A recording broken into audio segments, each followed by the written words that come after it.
Let me read you some stats, if I may, right?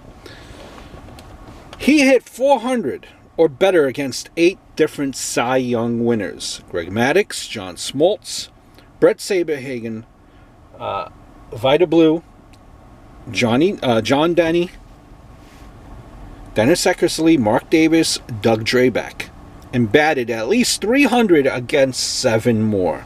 He racked up 39 hits off Maddux, 39 for 94. 32 against Smoltz, 32 for 72. That's hitting 444. And 30 against Tom Glavine, 30 for 99, hitting 303. Legend, ladies and gentlemen. I'm referring to Tony Gwynn. And as you could see, he struggled with the lefty-lefty matchup. And his average tumbled, of course.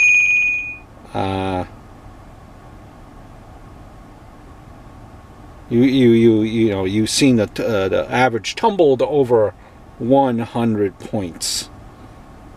And Maddux never struck him out either, if I'm not mistaken. The thing too, damn it, man, I just wish he never chewed tobacco too. He was a great human being. Everything that you hear, stories about him, but he couldn't get that ring though. A great hitter. Never had that great team around him to come together and fight for a championship.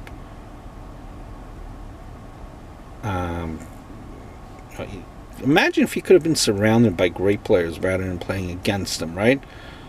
He could have been possibly a 2-time World Series champ. Maybe have gone to 3 or 4. Nobody was beating the Yankees of 98, 99, 2000. So, I mean, who knows? But they could have been competitive much more than they were the Padres. And he stayed loyal to that team. I know the 98 team was solid. Took out 200 win teams in order to get to the World Series. That 84 team was good too. But if you imagine putting Gwynn and batting him third for the early 90s Braves, batting behind one Hall of Famer, and a player that you could say was on the fringe of being a Hall of Famer, and Andrews there.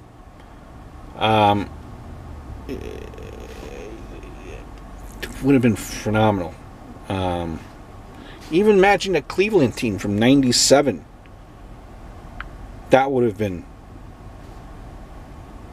as well. And I think you might argue that he was probably the greatest Padre ever.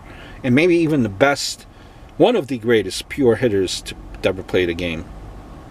So,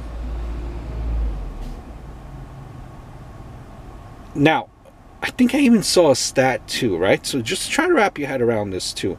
Where they were playing the Twins, and if he went 0 for his next 1,500 at-bats, he still would have a career 300 batting average. What?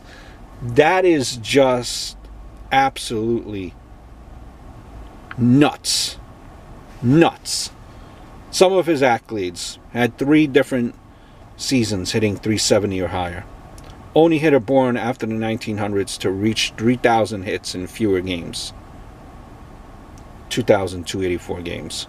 Hit 400 or better against those Cy Young winners that I mentioned before. Phenomenal. Hope all is well. Look forward to speaking to you soon.